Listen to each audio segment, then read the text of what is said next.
Hi there, I'm Peter. You may know me as Yoko, and I need to get on my soapbox. So I was going to talk about the whole Rayman Smash Brothers DLC rumor. Is it real? Is it fake? Except it just came across the wire as I was starting to record a soapbox about that it's indeed a fake. I was going to mention things like how Ubisoft's relationship with Nintendo is less than shaky. It came out in a recent earnings call that Ubisoft had finished a game for Wii U called Know Your Friends. Finished it! Ready to release it! Except they were only going to release it when Wii U was more popular. That really doesn't say well about a company that was going to do a third-party deal for DLC for Nintendo's biggest Smash game, even though with all the evidence that was supporting it, I was so ready to believe it. But for Soapbox, we can talk about anything we want, so I want to talk about one of the games that I beat this year already, and it's called Hotel Dusk Room 215. Came out for Nintendo DS in January of 2007, and that is a long time ago, so it's understandable if you may not have gotten to play it. Essentially, it's a point-and-click adventure, murder mystery that it's really a visual novel in a lot of ways with the point-and-click and talking to people and doing some item inventory management, but it has a very interesting story. It does a lot of basic beginner DS tricks, and so I kind of wanted to talk about that today. As for the story of Hotel Dusk, you are Kyle Hyde, a former New York City police officer who is on the hunt of a man named Bradley, your former partner, who you shot 3 years ago but you still believe to be alive. Now Kyle has found second life as a traveling salesman, and as he ventures to the infamous Hotel Dusk, he realizes that there are a lot of stories to be told there by its occupants.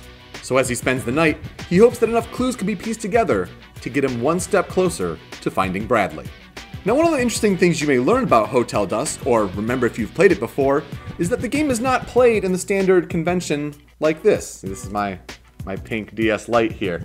No, it's not played like this. Instead, it's played like this, like you're reading a book. So if the two characters on screen happen to be in conversation with each other, they're facing each other and the text blocks are going back and forth. It makes for a really interesting read, but it kind of becomes uncomfortable if you're playing it on a 3DS XL. So I had to fish this whole thing back out and give it a go. Though, funny story, the thing I learned about that is that the DS Lite did not have a suspend state when you closed it. So when you closed it, the game is still running, and as I realized at the end of the game that my playtime ended up being about 150 hours because I had suspended it that long. It turns out the actual gameplay is really about 12 hours to beat the story, but 150, you don't want to close it like this. So because this game was a very early DS game, developers were still trying to figure out how to take advantage of this clamshell 2-screen system. So you're going to be doing a lot of interesting things that you wouldn't necessarily do in later DS games. For example, blowing into the mic, or say that this person's face had to get closer to this person's face. You'd have to close the system and then open it back up again. I mean, weird things like that that you only really encountered in very early DS games. And then because the touchscreen sensitivity wasn't that good, you had really annoying minigames. Like there was a bowling minigame that you had to beat to progress in the story, and just the touchscreen tracking, it was the most annoying thing, and I really did not like that part of the game. I really did enjoy the overall style of Hotel Dusk though. It's drawn in this sort of hand-drawn animation style that is really engaging, and you kind of really build a connection with each character because of how they're drawn and the different ways that they can interact in that way. Also, the music is gorgeous. I mean, it's a kind of film noir sort of setting, so a lot of piano, a lot of jazz. I mean, take a listen for yourself.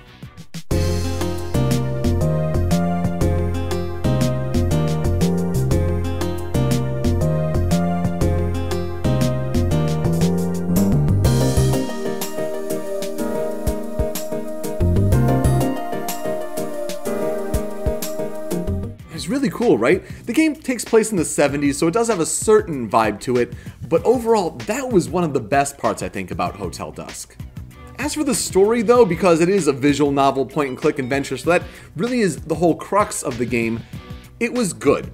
I've played better games, to be honest, especially of the mystery genre. I think the game tried to show its hand a little bit too much in the foreshadowing, and I was able to pick up some of the big reveals, like there's a big kind of key identity reveal, which I picked up at least 1 or 2 chapters early. So I think that didn't wow me as much, but it was still very good And for a 12-hour experience and a game for that I got for $3 at a GameStop, though it's pretty tough to find at a GameStop. You might be able to find it for $10 used otherwise, but for that value, I think it's one of the best values I've had in quite some time.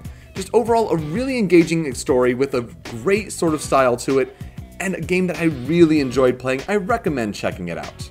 So does this kind of game interest you? Have you played Hotel Dusk Room 215 before? And what else have you been playing this year?